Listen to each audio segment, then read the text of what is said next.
Popular front ഭീകരർ ഇന്ന് തീഹാർ ജയിലിലുണ്ട്. ഒരു പക്ഷേ അടുത്ത വരുന്ന കരാറ് അങ്ങനെ ആയിക്കൂടുന്നില്ല. ഞങ്ങൾ കയറിയാൽ മുഴുവൻ പോപ്പുലർ ഫ്രണ്ട് ഭീകരരെയും ഒരു 3 മണിക്ക് NIA അവരുടെ വീടുകളിൽ നിന്നും അറസ്റ്റ് ചെയ്ത് ഫ്ലൈറ്റിൽ കൊണ്ടുപോയതുപോലെ തിരിച്ചതേ സ്ഥാനത്ത് ഞങ്ങൾ പുഷ്പം പറിക്കുന്ന ലാഘവത്തോടെ ഒരു കുഞ്ഞറിയാതെ ഒരു മാധ്യമം അറിയാതെ അവിടെ കൊണ്ടുവന്ന് വെച്ച് തരാം. ഇതായി കൂടുന്നില്ല. ഇങ്ങനെ ഒരു രഹസ്യ അജണ്ട ഇവർക്കിടയിൽ ഇല്ല എന്ന് പറയാൻ നമുക്ക് പറ്റില്ല. ഈ രാജ്യത്തിന്റെ കഴിഞ്ഞ ചരിത്രങ്ങൾ നമുക്കത് മനസ്സിലാക്കി തരുവാണ്. നമ്മളത് മനസ്സിലാക്കിക്കൊണ്ടിരിക്കുവാണ്. ഈ രാജ്യം മുമ്പ് ഭരിച്ച ആളുകൾ എങ്ങനെയായിരുന്നു കൊണ്ടുപോയിരുന്നത്, ഇവരെന്തിനു വേണ്ടിയാണ് എല്ലാ കാലഘട്ടത്തിലും ഈ മുസ്ലിം ഭീകരരെ ഈ രൂപത്തിൽ ഭയക്കുന്നതും അവരെ പ്രീണിപ്പിക്കുന്നത്. ഈ പ്രീണനം എത്ര നാള് നീണ്ടുപോകുമെന്ന് ആലോചിച്ചു നോക്ക്.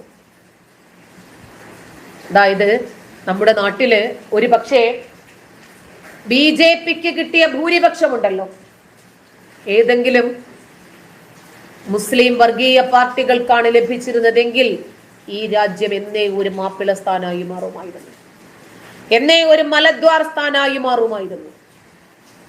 ഹിന്ദു ഭൂരിപക്ഷം ഈ രാജ്യത്ത് നിലനിന്നാൽ മാത്രമേ നമ്മുടെ രാജ്യത്ത് ജനാധിപത്യവും മതേതരത്വവും സമത്വവും ഒക്കെ ഉണ്ടാകൂ. അതായത് RSSന്റെ വളർച്ച ഭാവിയിലെ ഈ രാജ്യത്തിന്റെ തന്നെ ദോഷമാകുമെന്ന് പറഞ്ഞ ആളുകൾ ഇപ്പൊ എന്തോ പറയുന്നു. നെഹ്റു ഒക്കെ എന്തായിരുന്നു ഈ രാജ്യത്ത് ചെയ്തു കൂട്ടിയിരുന്നത്? ഇന്ദിരയും രാജീവ് ഗാന്ധിയും എന്തായിരുന്നു ചെയ്തു കൂട്ടിയിരുന്നത്?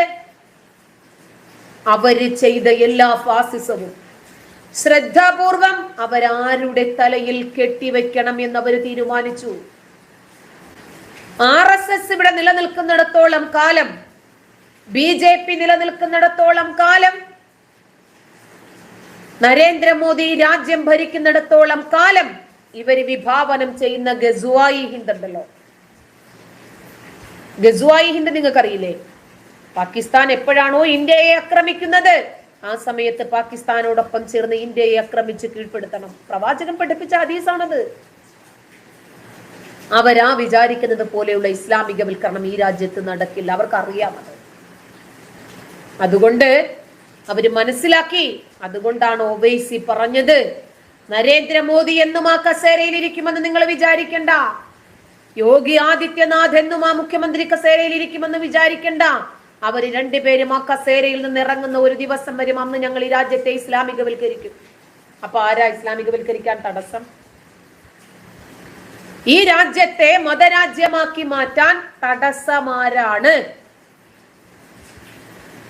കമ്മികളെ സംബന്ധിച്ചിടത്തോളം നമുക്കറിയാം, അവരെല്ലാ കാലത്തും മുസ്ലിങ്ങളെ പിന്താങ്ങി തന്നെ നിന്നിട്ടുള്ളത് കോൺഗ്രസിനെ പോലെ തന്നെ. ഇന്ത്യയില് 100 കോടി ഹിന്ദുക്കൾ ഉണ്ടെങ്കിൽ ഒരു പക്ഷെ അവരെ എങ്ങനെയെങ്കിലും നശിപ്പിക്കണമെന്ന് ആഗ്രഹിക്കുന്നത് കമ്മികളായിരിക്കും. കാരണം എന്നാലേ അവർക്ക് ഈ മുസ്ലിം ഭീകരതയെ വളർത്തിക്കൊണ്ടുവരാൻ പറ്റും. മുസ്ലിം ഭീകരരെ വളർത്തിക്കൊണ്ടുവരണ്ടേ? എന്നാലല്ലേ അവർക്ക് വോട്ട് ബാങ്ക് രാഷ്ട്രീയം ലക്ഷ്യമാകത്തുള്ളൂ. നമ്മുടെ രാജ്യത്ത് തന്നെ, നമ്മുടെ കേരളക്കരയിൽ തന്നെ എന്തെല്ലാം പ്രശ്നങ്ങൾ ഉണ്ടായ സമയത്തും എതിർഭാഗത്ത് വരുന്നത് വേട്ടക്കാർ മുസ്ലിങ്ങളാണെങ്കിൽ പിണറായി വിജയൻ എടുത്തിട്ടുള്ള തീരുമാനങ്ങളൊക്കെ നമുക്ക് അറിയില്ലേ? ബഹുഭാര്യത്വം നോക്ക്, NRC നോക്ക്, ഏക സിവിൽ കോഡ് നോക്ക്, മുത്തലാഖ് നോക്ക്, എന്തെല്ലാം വിഷയങ്ങളായി. അതുകൊണ്ടാണ് ഒരു 9 വയസ്സുകാരനായ ഒരു കുട്ടിക്കാരൻ മുന്നിൽ നിന്ന് അരിയും മലരും കുന്തിരിക്കവും വാങ്ങി വീട്ടിൽ നിങ്ങൾ കാത്തു വെച്ചോളൂ എന്ന് പറഞ്ഞ സമയത്ത് ഈ കേരളത്തിലുള്ള ക്രിസ്ത്യാനികളും ഹിന്ദുക്കളും തീരുമാനിച്ചു നമുക്കൊരു ഏകീകരണം വേണം. അത് കഴിഞ്ഞ് പാലാ ബിഷപ്പ് ഇവിടെ ലവ് ജിഹാദ് ഉണ്ട്, നാർക്കോട്ടിക് ജിഹാദ് ഉണ്ടെന്ന് പറഞ്ഞ സമയത്ത് എന്നാ പിന്നെ പാലാ ബിഷപ്പിനെതിരെ എല്ലാവരും കൂടി അങ്ങ് തിരിഞ്ഞു വേണ്ട തലയെടുക്കാൻ. അപ്പോഴും ഈ കേരളക്കര ഒരുമിച്ച് ഒരു പരിച പോലെ നിന്നതിനെ പ്രതിരോധിച്ചു. കാരണം എന്താ? അത്തരം ഒരു പ്രതിസന്ധി ഈ കേരളക്കരയിൽ വളർന്നു വരുന്നത് ആപത്താണ് എന്ന് മനസ്സിലാക്കിയത് കൊണ്ട്. അതായത് ഹിന്ദു ഏകീകരണം നടക്കുമോ ഇല്ലേ, ഹിന്ദു ക്രിസ്ത്യൻ ഏകീകരണം നടക്കുമോ ഇല്ലേ, അത് രണ്ടാമത്തെ കാര്യമാണ്. മതപരമായ ഏകീകരണം ഇന്ന് നിലവിലുണ്ട്. ഇന്ന് ഒരു മുസ്തഫ എന്ന് പറയുന്ന ഒരു രാഷ്ട്രീയക്കാരൻ മതഭ്രാന്ത് തലയ്ക്ക് പിടിച്ച ഒരു വർഗവിരോധി, ജനാധിപത്യത്തിന്റെ വിരോധി. കേട്ടല്ലോ എന്തൊക്കെയാണ് നമ്മൾ ആ കേട്ടത്? നാട് ഭാഗിക്കണമെന്ന്, നാട് ഭാഗിക്കണമെന്ന്, മുസ്ലിങ്ങൾക്ക് മാത്രമായി ഒരു സംസ്ഥാനം വേണമെന്ന്.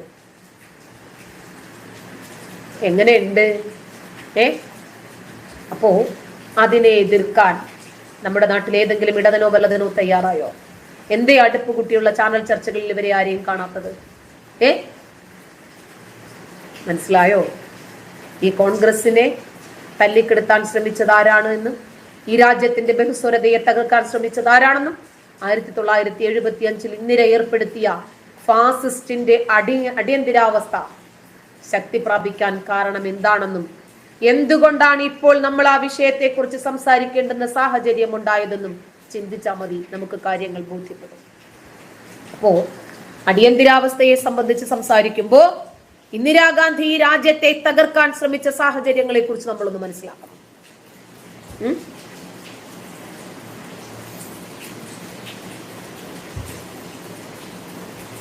ഇവര് മദ്രസയിൽ തെറിയാണോ പഠിക്കണേന്ന്? അതെ, അത് തന്നെയാണ്. കാരണം നമ്മുടെ മതത്തെ സംബന്ധിച്ച് എന്തെങ്കിലും പറഞ്ഞാല്, നമ്മൾക്ക് ഇഷ്ടമില്ലാത്ത നമ്മുടെ ആശയങ്ങൾക്ക്, നമ്മുടെ ആദർശങ്ങൾക്കെതിരെ ആര് പറഞ്ഞാലും ശരി അവരെ ഇല്ലാതാക്കുക. അപ്പൊ അവരെ എത്ര തെറി പറഞ്ഞാലും, അവരെ ലൈംഗിക ചുവയോടുകൂടി സംസാരിച്ചാലും ഇവർക്ക് വല്ലാത്തൊരു മെന്റൽ സാറ്റിസ്ഫാക്ഷൻ കിട്ടുന്നുണ്ട്. അതുകൊണ്ടാണ് ഇവരുടെ പിന്നെ സെക്ഷുവൽ ഫ്രസ്ട്രേഷൻസ് ആണ് ഇവരെ ഇറക്കി വെക്കാൻ ശ്രമിക്കുന്നത്. ഇപ്പൊ സ്ത്രീകളാണ് രംഗത്ത് വന്നിട്ടുള്ളത് തെറിവിളികളുമായിട്ട്. സ്ത്രീകളുടെ പേരുകളിൽ ഇനിയും ഫേക്ക് ഐഡികളിൽ അവന്മാർ വന്നിട്ടുള്ളതാണെന്ന് അറിയില്ല. എന്തായിരുന്നാലും ശരി, അവര് തെറികൾ പറയട്ടെ. അവരുടെ കൾച്ചർ എന്താണ്? പുരുഷന്മാര് മാത്രമല്ല സ്ത്രീകളും ഈ രൂപത്തിൽ കുറച്ച് തൽപരരാണ് എന്ന് പബ്ലിക് ഒന്ന് അറിഞ്ഞോട്ടെ. അങ്ങനെ മാത്രമേ ഞാൻ ഇതിനെ കാണുന്നുള്ളൂ. അപ്പോൾ എല്ലാവർക്കും ഇത്രയും സമയം ക്ഷമയോടുകൂടി കേട്ടുനിന്ന എല്ലാവർക്കും നന്ദി. ശുഭരാത്രി. നമസ്കാരം.